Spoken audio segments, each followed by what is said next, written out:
प्रिय विद्यार्थियों, सभी को मेरा नमस्कार। बीए 5th सेम में आज हमारा टॉपिक है विश्व के प्राकृतिक संसाधन। तो सबसे पहले हम करेंगे प्राकृतिक संसाधन, इसकी अर्थ एवं परिभाषाएं। व्युत्पत्ति की दृष्टि से संसाधन शब्द सम और साधन से मिलकर बना है, जिसमें साधन का अर्थ है स्रोत और सम का अभिप्राय है पुनः।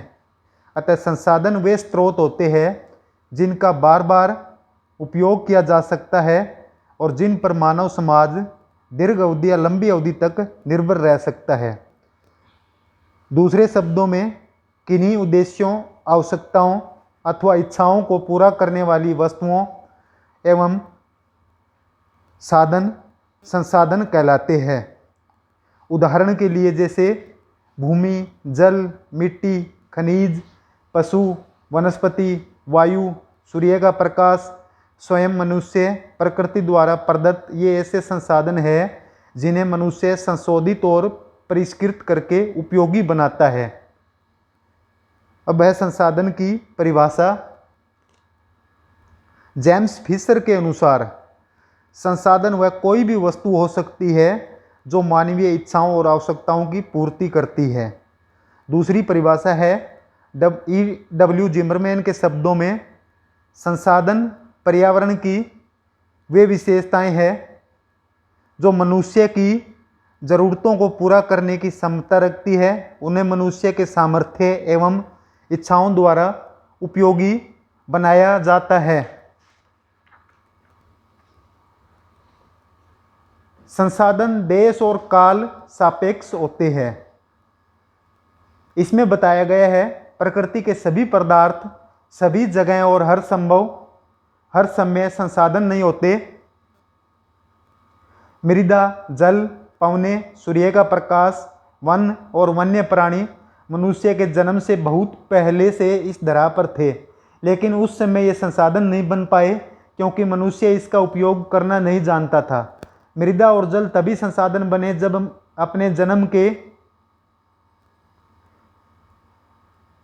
लाखों वर्ष बाद मनुष्य ने खेती करना सीखा। धातु गलाने की कला सीखने से पहले खनिज मनुष्य के लिए पत्थर ही थे, जो आज किसी भी देश की भविष्य निधि माने जाते हैं। खनिज तेल आरंभ में एक बदबूदार तरल पदार्थ होता था, जो अंतर्दहन इंजन के आविष्कार के बाद एकाएक तरल सोना कहलाने लगा। संसाधन संस्कृति, प्रकृति और मनुष्य की अंतरक्रिया से बनते हैं। इसमें बताया गया कोई भी प्राकृतिक पदार्थ स्वयं संसाधन नहीं बन जाते। वे संसाधन तब बनते हैं जब किसी प्रौद्योगिकी के बल पर उनके रूप और गुण को रूपांतरित करके उन्हें उपयोगी बनाया जाता है। संसाधनों का वर्गीकरण। तो संसाधनों को वर्गीकरण के आधार पर 3 भागों में बांटा गया है। सबसे पहले उपयोग के आधार पर संसाधन। उपयोग के आधार पर जो संसाधन है वो 2 प्रकार के हैं, असमाप्य संसाधन अथवा नवीकरण योग्य, समाप्य संसाधन अथवा नवीकरण अयोग्य। तीसरा इसका प्रकार है चक्रीय संसाधन। असमाप्य संसाधन ये वे संसाधन होते हैं जिनके दोहन के साथ साथ पुनः नवीकरण अथवा उत्पादन संभव होता है। उदाहरण के लिए, जितने वृक्ष काटे जाए उतने ही अगर दोबारा लगा दिए जाएं तो वन संसाधनों का नवीकरण हो जाएगा। ये निरंतर उपयोग के लिए उपलब्ध होते हैं। इसी प्रकार जो दूसरे उदाहरण है वन्य प्राणी, सौर ऊर्जा, पवन, जल, मनुष्य असमाप्य योग्य संसाधनों के उदाहरण है। समाप्य संसाधन अथवा नवीकरण अयोग्य संसाधन। कुछ संसाधनों की उत्पत्ति में प्रकृति को हजारों वर्ष लग जाते हैं क्योंकि उनके निर्माण की प्रक्रिया बहुत धीमी होती है। अतः एक बार इनके उपयोग के बाद इनका प्रतिस्थापन नहीं किया जाता। जैसे खनिज तेल, लोहा, कोयला, प्राकृतिक गैस, अन्य खनिज ऐसे ही पदार्थ हैं जिनका एक बार प्रयोग करने के बाद दोबारा इनका प्रयोग नहीं किया जाता। इसी कारण इसे समाप्य संसाधन कहा जाता है। चक्रीय संसाधन वे होते हैं जिनका एक बार प्रयोग करने के बाद में दोबारा शुद्ध करके उनका दोबारा प्रयोग किया जाता है। जैसे जो जल है उसको घरेलू कामों और औद्योगिक प्रयोजनों के लिए प्रयोग करने के बाद उसे उपचारित करके फिर से उपयोग में लाया जा सकता है। इसी प्रकार लोहा है, अन्य कई प्रकार की जो धातुएं हैं वो चक्रीय संसाधन है। उद्भव के आधार पर संसाधन, उद्भव के आधार पर संसाधन दो प्रकार के होते हैं, जैविक संसाधन और अजैविक संसाधन। जैविक संसाधन वे होते हैं जिनमें जीवन पाया जाता है, यानी जो जीवन या जो जैव मंडल में पाए जाते हैं उसे जैविक संसाधन कहते हैं। जैसे पशु, पक्षी, वन उत्पाद, फसलें, मत्स्य, समुद्री जीव, मानव जैविक संसाधन के अन्य उदाहरण है। कोयला और खनिज तेल जीवांश के गलने सड़ने से बनते हैं, अतः इन्हें भी जैविक संसाधनों की श्रेणी में रखा जाता है। इस प्रकार जैविक संसाधन वन, पशु इत्यादि तो नवीकरण योग्य होते हैं और कुछ दूसरे इसमें अनवीकरण योग्य भी संसाधन होते हैं। अजैविक संसाधन, अजैविक संसाधन के अंतर्गत सभी निर्जीव संसाधन आते हैं, जैसे धरातल, भूमि, मिट्टी, वायु, वर्षा, चट्टानें, जल, खनिज पदार्थ, सोना, चांदी, तांबा, लोहा इत्यादि जो संसाधन है वो समाप्य संसाधन है और अजैविक संसाधनों के अंतर्गत आते हैं। नंबर 3 के ऊपर है उपयोग के आधार पर संसाधन। उपयोग के आधार पर संसाधन 3 प्रकार के हैं, ऊर्जा संसाधन, कच्चा माल, खाद्य पदार्थ।